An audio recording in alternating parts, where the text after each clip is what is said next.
Clemon beyond the গ্যালারিতে সবাইকে স্বাগত জানাচ্ছি। দেশ বিদেশের খেলাধুলার সবশেষ খবরের বিশ্লেষণ করতে হাজির হয়েছি প্রতিদিনের মতোই। আজকে আপনাদের সাথে আছি রেদওয়ান শিব।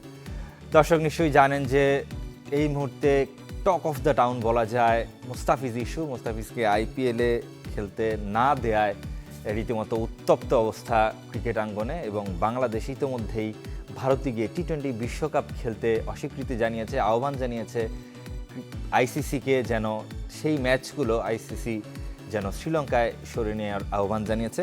এবং সেই আহ্বানে কতটুকু সাড়া দেবে আইসিসি এবং কিভাবে ভারত যে বিশ্বকে নিয়ন্ত্রণ করছে অন্তত ক্রিকেটের জায়গাটা থেকে, সেই জায়গাটা থেকে কিভাবে চোখে চোখ রেখে লড়ছে বাংলাদেশ, আমরা সেই প্রশ্নগুলোর উত্তর খোঁজার চেষ্টা করব। আমাদের সাথে আজকে আয়োজনে আছেন সাবেক ক্রিকেটার আসিফ আহমেদ রাতুল। রাতুল, আপনাকে স্বাগত আমাদের এই আজকের আয়োজনে। থ্যাংক ইউ ভাইয়া। রাতুল, একটা কথা দিয়ে শুরু করতে চাই। আসিফ নজরুল ক্রীড়া উপদেষ্টা বর্তমান, তিনি একটা বক্তব্য দিয়েছেন তার ফেসবুক স্ট্যাটাসে, এবং সেখানে তিনি প্রথম আসলে উঠিয়েছিলেন যে বাংলাদেশের ভারতে গিয়ে টি-20 বিশ্বকাপ খেলতে যাওয়া উচিত না সেই মোস্তাফিজের ইস্যুকে কেন্দ্র করে, এবং তিনি একদম শেষ লাইনে লিখেছিলেন যে গোলামির দিন শেষ। হ্যাঁ, আপনার কাছে কি মনে হয় যে অন্তত ক্রিকেট আঙ্গনে ভারতের সে আধিপত্য থেকে সেটা এক ধরনের জবাব হতে পারে কিনা, এবং সেটা কতটুকু সফল হবে বাংলাদেশ যে ভারতে গিয়ে খেলবে না কিংবা শ্রীলঙ্কায় দিতে বাধ্য করার সম্ভাবনা কতটুকু? ধন্যবাদ। এটা নতুন না ভারতের, যে ওরা এই কাজটা করতেছে, আর এইটা একটা নতুন ইস্যুও না। কারণ আপনি দেখবেন যে লাস্ট যে চ্যাম্পিয়ন্স ট্রফি হলো পাকিস্তানের সাথে, চ্যাম্পিয়ন্স ট্রফি ওরা পাকিস্তানে যে খেলবে না, অস্ট্রেলিয়াকে ট্রাভেল করাচ্ছে, 2টা টিম ট্রাভেল করেছিল। তো এটা নতুন না যে ওরা ক্রিকেটটাকে কন্ট্রোল করতেছে, বিকজ ওদের কাছে আপনার স্পন্সর আছে। আপনি জানেন যে সবচেয়ে একটা মূল অস্ত্রটা কি, যে ওদের এবং রাজস্বের 38% অর্থ রাজস্বের ভারতের কাছ থেকেই আসে, বিসিসিআই দেয়। জি, আমি বলবো যে এটা এখন হচ্ছে, বাট আলটিমেটলি যখন ইংল্যান্ড অস্ট্রেলিয়া যখন ডমিনেট করতো আইসিসিটাকে, তখন কিন্তু এরকম হতো না। আসলে বিষয়টা হচ্ছে হলো আমাদের দেশে যে প্রশ্নটা আজকে দেশের মধ্যে যে জিনিসটা হচ্ছে মুস্তাফিজকে নিয়ে, আমি বলবো যে আমরা ছোট দেশ হিসাবে, আয়ত্তের ছোট দেশ হিসাবে আমরা বড় মনের পরিচয় দিয়েছি, আর ওরা বড় দেশ হিসাবে ছোট মনের পরিচয় দিয়েছে। If I am not wrong, বিপিএলে মনে হয় একজন আপনার ইন্ডিয়ান একজন আছে, এবং আপনি যদি দেখেন, যদি এই ধর্ম নিয়ে যদি কথা হয়, আমাদের দেশের কিন্তু আমাদের ক্যাপ্টেনকে টি-20 লিটন কুমার দাস, আমাদের যে ওয়ার্ল্ড কাপে যে আমরা টিম দিয়েছি, সৌম্য আছে। আমরা কখনোই এভাবে চিন্তা করি না, আমরা বিশ্বাস করি বহু ধর্মে। আমাদের দেশটায় সৌন্দর্যটা আসেই হচ্ছিল এভাবে যে সবাইকে ইকুয়ালি চোখে দেখা, সৌহার্দ্য সম্প্রীতি। জি, বাট আমি বলবো যে এটা মুস্তাফিজের লস হয়নি। এটা আমার কাছে মনে হয় যে এখান থেকে আমাদের একটু জানারও দরকার ছিল আসলে আমাদের বন্ধুত্ব কারা আছে, কারা রিয়েলিটি চেক দেওয়ার দরকার ছিল। এবং আমি খুবই হ্যাপি হয়েছি যে যারা যারা দায়িত্বে আছেন এবং দায়িত্বের বাইরেও যারা আছেন, সামনে যারা দায়িত্ব আসবেন, তারা খুব পজিটিভলি কথা বলেছে। আপনি আসিফ নজরুল স্যারের কথা বললেন, আমি সেই দিন আমিনুল হকেরও ভিডিও দেখলাম, সেও চমৎকার কথা বলেছে। এবং প্লেয়ারদেরকে নিয়ে যে সে যেগুলো কথা বলতেছে, ইন ফিউচার যদি উনি দায়িত্বে আসে, সে তার খুব পজিটিভ ওয়ার্ড ছিল। এবং আমি মুস্তাফিজের একটা স্ট্যাটাস দেখলাম যে ও খুব পজিটিভ ছিল দেশ আগে। তো এইটা আমাদের প্লেয়ারদের থেকে আসাটা এত বড়, এটা কিন্তু একটা অনেক বড় অ্যামাউন্ট ভাইয়া, 10 কোটি টাকা ইটস নট জোক, বাট এইটা আসাটা এটা অনেক বড় একটা পাওয়া ওর থেকে। জি, আপনি যেটা বলছিলেন যে ভারতের এই ধরনের কার্যকলাপ আগেও করেছে, স্পেশালি পাকিস্তানের সাথে, কিন্তু পাকিস্তান ভারতের যে বৈরিতা, বাংলাদেশের সাথে ভারতের সেই বৈরিতা কি এই মুহূর্তে আছে কিনা, এবং মানে কোন জায়গাটা থেকে মোস্তাফিজুর রহমানকে বাদ দেওয়া হলো? শুধুই কি সেখানে ধর্মই দায়ী? আপনার কাছে কি মনে হয়? অবশ্যই আমি বিশ্বাস করি এটা ধর্মই দায়ী। আপনি যদি দেখেন এটা নতুন না, আর সবচেয়ে বড় কথা দেখবেন যে আপনি টার্গেট কিন্তু মোস্তাফিজকে একা করা হয়নি, এখানে টিমের ওনারটা আপনার হিসাব করতে হবে। আমি বিশ্বাস করি যদি আজকে যদি ও চেন্নাইতে থাকতো, তাহলে এত হাঙ্গামা হতো না, মানে ঝামেলা হতো না। আপনার টিমের ওনারটাকে শাহরুখ খান, আপনি কিন্তু দেখবেন যে মুস্তাফিজের সাথে সাথে কিন্তু মুস্তাফিজকে বলা হয়েছে যে এয়ারপোর্টে আসলে ঢুকতে দেওয়া হবে না, বা শাহরুখ খানকে কিন্তু বলা হয়েছে ডাইরেক্ট জিপ কেটে নিবে, এরকমও মন্তব্য আসছে। তা আলটিমেটলি ইস্যুটা কিন্তু হিন্দু মুসলিম, যেটা ওরা সবসময় করে আসতেছে, এবং ওদের রাজনীতিটাও যতটুকু আমি ফলো করেছি হিন্দু মুসলিম রাজনীতি করে, যে যারা এখন সরকারে আছে। তো এটা নতুনত্ব কোনো কিছুই না, আমি এক্সপেক্টেডই ছিলাম। যখনই এই জিনিসটা ইস্যুটা উঠেছে তখন আমি মানে পার্সোনালিভাবে এক্সপেক্ট করতেছিলাম এই জিনিসটা আজকে যে অবস্থায় চলে গেছে এই জায়গায় আসতো। জি, স্পেসিফিক্যালি তাদের ভাষ্য অনুযায়ী আমি যদি শিবসেনাদের কথা বলি, বা আপনি যারা এই ধর্মের ধোঁয়াটা তুলছেন তাদের ভাষ্য অনুযায়ী যে বাংলাদেশে একটা ইনসিডেন্ট ঘটেছে, একজন হিন্দু ধর্মাবলম্বী তিনি, এই সনাতন ধর্মাবলম্বী তিনি মারা গেছেন, তাকে হত্যা করা হয়েছে, তার পরিপ্রেক্ষিতেই তাদের এক ধরনের বিক্ষোভ কিংবা সেই জায়গাটা থেকে। কিন্তু ভারতে তো এই ধরনের ঘটনা, বা যারা নাকি যদি বলি যে সেখানকার যারা সংখ্যালঘু ধর্মাবলম্বী যারা রয়েছেন, সেক্ষেত্রে মানে তাদের এগুলো কি দৃষ্টিগোচর হয় না? মানে তারা এইভাবে ডিলটা করে কিভাবে? যেমন আমরা যদি আপনি যদি ইউটিউব ফলো করেন, ইন্টারন্যাশনাল মিডিয়া ফলো করেন, আপনার ওদের মহারাষ্ট্র, গুজরাট, এইসব জায়গায় কিন্তু আপনার বিহার, এইসব জায়গায় কিন্তু আপনার ফ্রিজের মধ্যে আমরা এমনও দেখেছি সন্দেহজনক ফ্রিজের মধ্যে গরুর মাংস থাকার, ওটা পেয়েছেও মানে পাইছে কিনা এটার কোনো গ্যারান্টি ছিল না, জাস্ট সন্দেহের কারণে ওই লোকটাকে, মুসলমান ব্যক্তিকে মেরে ফেলা হয়েছে এবং বিল্ডিং পুরো ভেঙে দিছে। তো আমরা তো এটা নিয়ে তো বলি নেই যে মুসলমানের উপরে কেন অত্যাচার করা হচ্ছে, কারণ আমরা বিশ্বাস করি ইন্টারনাল ইস্যুস তো থাকে একটা দেশের সার্বভৌমের জায়গাটা থেকে। তো এইটা খুবই দুঃখজনক। যে আর আমার সবচেয়ে বড় কথা হচ্ছিল পলিটিক্স, আমার কাছে মনে হয় খেলাধুলা এমন একটা জায়গা যে সবাইকে একসাথে করে খেলাধুলাটা। আমার আপনার মধ্যে বিভেদ থাকতে পারে, স্পোর্টস এমন একটা জায়গা যে আমি আর আপনি যদি স্পোর্টসে আসি তাহলে ওই জায়গাটা ইউনাইটেড হয়। স্পোর্টস এমন একটা জায়গা, তো এই জায়গায় পলিটিক্স এবং নোংরামি করাটা, এবং আমি সত্য কথা বলতে ইন্ডিয়া থেকে ভারতীয় যে আইসিসি, ভারতীয় যে বিসিআই আপনার ভারত বোর্ড ছিল, এবং আপনার হচ্ছে হলো প্রেসিডেন্ট যে ছিল, তাদের থেকে আমি কোনো স্ট্যান্ড দেখিনি, এবং নরেন্দ্র মোদী কিন্তু এখনও কোনো স্ট্যাটাস দেয় নাই। এবং এটা নিয়ে কিন্তু আপনার ইন্ডিয়ান মিডিয়া কিন্তু অনেক কথা বলছে, যে ইউটিউবাররা যে স্পেশালি যে আপনার সবাই কথা বলতেছে, কিন্তু এত বড় একটা ইনসিডেন্টের বিষয় এটা নিয়ে, কারণ মোদী বিশ্বাস করে যে আমাদের দেশ আমাদের দেশ আর ভারত হচ্ছে ফ্রেন্ডশিপ। তো এখান থেকে উনার একটা স্ট্যান্ড নেওয়া অবশ্যই উচিত ছিল আমার মনে হয়। একটু বাংলাদেশের অবস্থানটা আসলে কোথায় আমরা একটু সেটা জানতে চাই। বাংলাদেশ ইতিমধ্যেই মানে সরকারি যে স্ট্যান্ডটা ছিল সেখানে ক্রিকেট বোর্ডও একমত হয়েছে। তারা ইতিমধ্যেই আইসিসি চিঠিও দিয়েছে, চিঠির জবাবের অপেক্ষায় তারা শ্রীলঙ্কায় ম্যাচগুলো খেলতে চাচ্ছে। এই পদক্ষেপটা বিসিবির আপনি কি মনে হয় যে কতটা বোল্ড স্টেটমেন্ট? আমি বলবো না বোল্ড, আমি মনে করি এটা নর্মাল। কারণ কেন, এটা 100% হওয়ার কথা। ওরা যদি আমাদের একটা প্লেয়ারের সেফটি না দিতে পারে তাহলে আমাদের পুরো টিমকে কিভাবে সেফটি দিবে? আর আমাদের যেটা স্ট্যান্ড আছে, আমরা তো ওদের বাইরে যাইনি। ওরা কি বলেছে যে আমরা সেফটি দিতে পারবো না একটা প্লেয়ারকে, তাহলে ওরা কিভাবে আমাদের পুরো স্কোয়াডকে আপনার সেফটি দিবে? ওরা যে জিনিসটা আমাদের থেকে আমাদেরকে বলেছে, আমরা তো ওটার বাইরেও নাই। আমরা আমাদের স্ট্যান্ডে আছি, আমরা আমাদের রাইটসে আছি, যে আপনারা যতক্ষণ আমাদেরকে একটা প্লেয়ারকে আপনারা সেফটি দিতে পারতেছেন না, তো বেটার, নো প্রবলেম, আমরা ফুল টিম যাব না। It's a very good decision আমি মনে করি। কিন্তু সৈয়দ আশরাফুল হক তিনি বিসিবি এবং এসিসি সাবেক সাধারণ সম্পাদক ছিলেন, তার সাথে কথা ছিল, তিনি বলছিলেন যে আইপিএল কোনো ইন্টারন্যাশনাল টুর্নামেন্টও নয়, যেহেতু একটা ঘরোয়া টুর্নামেন্ট, যদিও বেশ জৌলুসপূর্ণ, তারপরও কিন্তু একটা আইসিসির মতো একটা ইভেন্ট, পুরোপুরি দলের একটা ফুল টিম যাবে, সেখানে প্রোটোকল কিংবা সেখানকার নিরাপত্তা ব্যবস্থা অন্যরকম হওয়ার কথা এবং আরও অনেক বেশি শক্তিশালী হবে। 100%। সেই জায়গাটা থেকে আপনার কাছে কি মনে হয় যে ভারত বিসিসিআই সেটা মেনে নেবে কিনা? ভাইয়া এখানে কি হয়েছে, আমি আপনাকে দুইটা পয়েন্টের বলি। প্রথমত পয়েন্টটা হলো, আপনি দেখবেন যে অস্ট্রেলিয়া কিন্তু অনেক প্লেয়াররা আছে যারা নাম উইথড্র করে, বেন স্টোকস খেলতেছে না।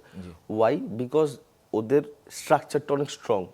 আপনি টেস্টের বলেন, ওদের ফ্র্যাঞ্চাইজি ক্রিকেটগুলি বলেন, হ্যাঁ, ওই জায়গাগুলি অনেক স্ট্রং। অস্ট্রেলিয়ান প্লেয়ারদের বিগ ব্যাশটা আজকে এইটা আমি যদি হালকা একটু টান দিলে আপনি যদি হিসাব করেন, আমাদের যদি বিপিএলটা যদি আজকে যদি কাঠামোটা যদি স্ট্রং থাকতো এবং যদি 5 বছর একটা টিমের মালিকানা দিত, যেটা নতুন করে শুরু হয়েছে, এবং আমাদের যদি পিছন থেকে রুট লেভেলের প্লেয়ারদেরকে যদি সেই অপরচুনিটি দেওয়া হতো যেটা আইপিএল স্ট্রাকচারে হতো, আমরা কিন্তু এটা পারতাম ভাইয়া।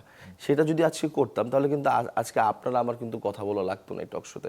বিপিএল কিন্তু একটা টাইমে ছিল যে আইপিএল এর সাথে কিন্তু টক্কর দিচ্ছিল যখন 2012-13-তে যখন শুরু হয়, কিন্তু আজকে আপনি হিসাব করে দেখেন আমরা কিন্তু লিগের স্ট্যান্ডার্ডে আপনার 6-7 নাম্বার আছে। It's very shameful for us. আজকে 10 বছর 12 বছর হচ্ছে, 13 বছর হচ্ছে বিপিএল হচ্ছে।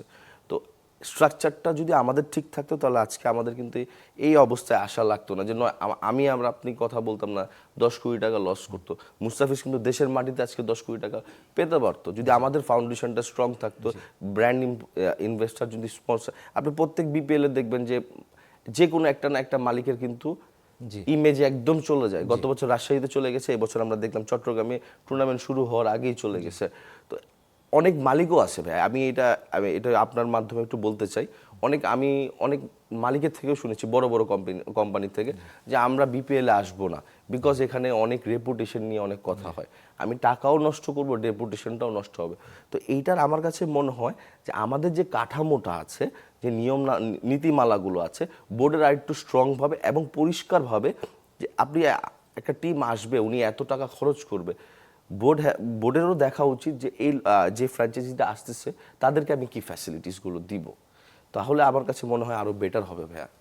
একটা প্রশ্ন ছিল রাতুল, যে বাংলাদেশে যে আহ্বান বাংলাদেশ জানিয়েছে যে শ্রীলঙ্কায় গিয়ে খেলতে চায় বিশ্বকাপের ম্যাচগুলো, সেটা কতটুকু বাস্তবসম্মত, সেটাতে রাজি হবে কিনা বিসিসিআই, এবং বিসিসিআই রাজি হওয়ার উপর নির্ভর করছে আইসিসির সিদ্ধান্ত। এটা খুব টাফ হবে ভাইয়া, বাস্তব যেটা সত্য কথা, যদি বাস্তবতায় আসি, কারণ এটা নিয়ে ভারত কখনোই চাবে না যে এত বড় একটা ইভেন্টে, ওয়ার্ল্ড কাপের ইভেন্টে ধরেন আপনার অন্য জায়গায় হোক। আপনি যদি হিসাব করেন, আপনি একটু যদি ক্যালকুলেট হিসাব করেন, চ্যাম্পিয়ন্স ট্রফির সময় মনে হয় পাকিস্তান আর ভারতের কিন্তু যুদ্ধ হয়েছিল বা শেষ হয়েছিল তখন। তো ওরা এতটা প্রফেশনাল, সেই সময়ও কিন্তু আপনার ভেন্যু জাস্ট চেঞ্জ করেছে, কিন্তু খেলেছে কিন্তু। এটা নিয়ে কিন্তু অনেক সমালোচনা করতে আপনার বিশেষ আপনার ইন্ডিয়ান যে ক্রিকেট বোর্ডের যে জয় শাহ আছে, তার কিন্তু অনেক কথা শোনা লাগছে। হ্যাঁ, তো আমার কাছে মনে হয় না যে এটা ছাড়বে, এবং এটা নিয়ে ওরা যত দূর একদম শেষ পর্যন্ত যাবে, যে ওদের দেশেই যেন আমাদের যেতে হয়। কিন্তু আমি বিশ্বাস করি যে এখন যারা দায়িত্বে আছেন তারা এই বিষয়টা নিয়ে একটা সরকারি রাষ্ট্রীয়ভাবে কথা বলবে, যে একটা আপনি যেটা বললেন বোল্ড স্টেপ নেওয়ার জন্য, যে না আমরা শ্রীলঙ্কাই খেলবো, আমরা আমাদের রাইটস নিয়ে, আমার কাছে মনে হয় it's time to wake up and talk for rights, যে এটা আমাদের রাইটস। জি, আমি একটু একটা পরিসংখ্যানের মতো দেখছিলাম যে যদি বাংলাদেশের খেলাগুলো শ্রীলঙ্কায় হয়, সেক্ষেত্রে ভারতের চেয়ে শ্রীলঙ্কার ম্যাচ সংখ্যা আবার বেড়ে যাবে, কেননা শ্রীলঙ্কার সবগুলো গ্রুপ পর্বের ম্যাচ তারা নিজেদের মাটিতে খেলবে, পাকিস্তানের সবগুলো ম্যাচ তারা শ্রীলঙ্কাতে গিয়ে খেলছে। এখন বাংলাদেশে যদি খেলে, সেক্ষেত্রে বাংলাদেশের চেয়ে ভারতের চেয়ে শ্রীলঙ্কার ম্যাচ সংখ্যা আবার কিন্তু বেড়ে যাবে, হোম ভেন্যু শ্রীলঙ্কা হয়ে যাচ্ছে না, মানে সহায়ক থেকে একেবারে আয়োজক হয়ে যাবে তখন শ্রীলঙ্কা, এমন একটা অবস্থা। এটা হওয়াটা উচিত না। আপনি যদি একটা প্লেয়ারকে যদি আপনি সেফটি না দেন, আপনি 15টা একটা ফুল স্কোয়াডের দায়িত্ব তাহলে কেন নেবেন? বরঞ্চ ভারতের আমার কাছে মনে হয় বলার মুখ থাকবে না, যে আমি তো একটা প্লেয়ারকে আমি আপনার সেফটি দিতে পারিনি, তাহলে আমি 15 জনকে কীভাবে দিব? ওরা যখন এই মিটিংটা যাবে, যখন বলবে, যদিও আমরা জানি ভারত কিরকম, আইসিসি কে পুরোপুরি ডমিনেট করে, ওদের যা মন চায় ওরা তা করে। এমনও তো অনেক এতে আছে যে 2 দিনে খেলা শেষ হয়ে যাচ্ছে দেখে ওদের স্পন্সর বলছে যে আমরা খেলাবো না, যে ওদের ব্রডকাস্টিং হচ্ছে না নিউজিল্যান্ডে, যে এরকম বহুত নজির আছে। এগুলো বলে লাভ নেই। তো ভারতের বিষয়, কারণ ওরা আম্পায়ারিং এর বিষয় নিয়েও আমরা জানি যে আমাদের সাথে ওয়ার্ল্ড কাপেও কি হয়েছে। হ্যাঁ, তো ওদের থেকে এটা এক্সপেক্টেড, বাট আমি বিশ্বাস করি যে, এবং আমি চাই যে আমরা যেন শ্রীলঙ্কায় খেলি, কারণ আমাদের প্লেয়ারদের সেফটির বিষয়ও আছে। বাই এনি চান্স ধরে নিলাম যে আইসিসি মানেনি শেষ পর্যন্ত, ভারতে গিয়েই বাংলাদেশের খেলতে হবে, তখন বাংলাদেশের অবস্থাটা কি হতে পারে? তখন ক্রিকেট বোর্ড কি ধরনের স্টেপ নিতে পারে? বাংলাদেশ তখন ক্রিকেট বোর্ডের স্টেপ থাকবে, এখন এটা রুলস এন্ড রেগুলেশনেরও তো বিষয় আছে, যে যদি না খেলে তাহলে ওটার উপরে কি আসবে। এবং যদি আমাদের তো আমার কাছে মনে হয়, যতটুকু আমি জানি, আমাদের সরকারও ইনভলভ হয়ে গেছে, আমাদের দেশে যারা সরকার আছে, যারা দায়িত্বে আছেন, কর্ণধারী ব্যক্তিরা, তারাও আপনার এটার মধ্যে ইনভলভ হয়ে গেছে। তাও বাট আমি বিশ্বাস করি শ্রীলঙ্কায় হবে ভাই। যদি পাকিস্তান শ্রীলঙ্কায় খেলে আমরা কেন পারবো না? কারণ ও সেম ইস্যুটাই তো দিচ্ছে ওরা, যে পাকিস্তান আমাদের দেশে আসতে পারবে না, আমাদেরও সেফটি ওরা দিতে পারবে না। তো why not we can go in and play win Sri Lanka. এই যে ক্রিকেটের মধ্যে স্পেশালি এই ধরনের এই যে কূটনৈতিক বিশ্বাস বলুন কিংবা ধর্মের রাজনীতি বলুন, আমি ঠিক ধর্ম বলবো না, এটা ধর্মের অবমাননাই বলা যায়, ধর্মের নামে অধর্ম বলা যায়। এই বিষয়গুলো যে আসছে সেটা আসলে অ্যাজ এ ক্রিকেটার হিসেবে আপনি কতটুকু, আপনার কাছে কি মনে হয় যে কতটুকু এটা ডিসস্যাটিসফ্যাক্টরি একটা ব্যাপার? দেখুন আমি একটু আগে যে কথাটা বলেছি, স্পোর্টস এমন একটা জায়গা, আপনি এখানে কোনো ধর্ম নাই, এটা এমন একটা জায়গা যে সবাইকে একসাথে করে। আপনি যেই ধর্মের এবং আমরা জানি যে আমরা দেখেছিও যে খেলাধুলার মাধ্যমে বিভিন্ন জায়গায় যুদ্ধ বন্ধ হয়ে যাওয়ার মতো ঘটনা ঘটেছে। জি, এবং সবচেয়ে কষ্টজনক বিষয় হচ্ছিল যে আমাদের দেশের যে সামনে যে T20 ওয়ার্ল্ড কাপ হচ্ছে, ক্যাপ্টেন হচ্ছে যেটা নিয়ে ওরা ইস্যু করতেছে, ক্যাপ্টেন হচ্ছে লিটন। আর লিটন বহুদিন ধরে বাংলাদেশ ক্রিকেটের ক্যাপ্টেন্সি করতেছে, ডমিনেট করতেছে, সম্মুখ করতেছে। তো আমাদের দেশের কালচারটা অনেক সুন্দর।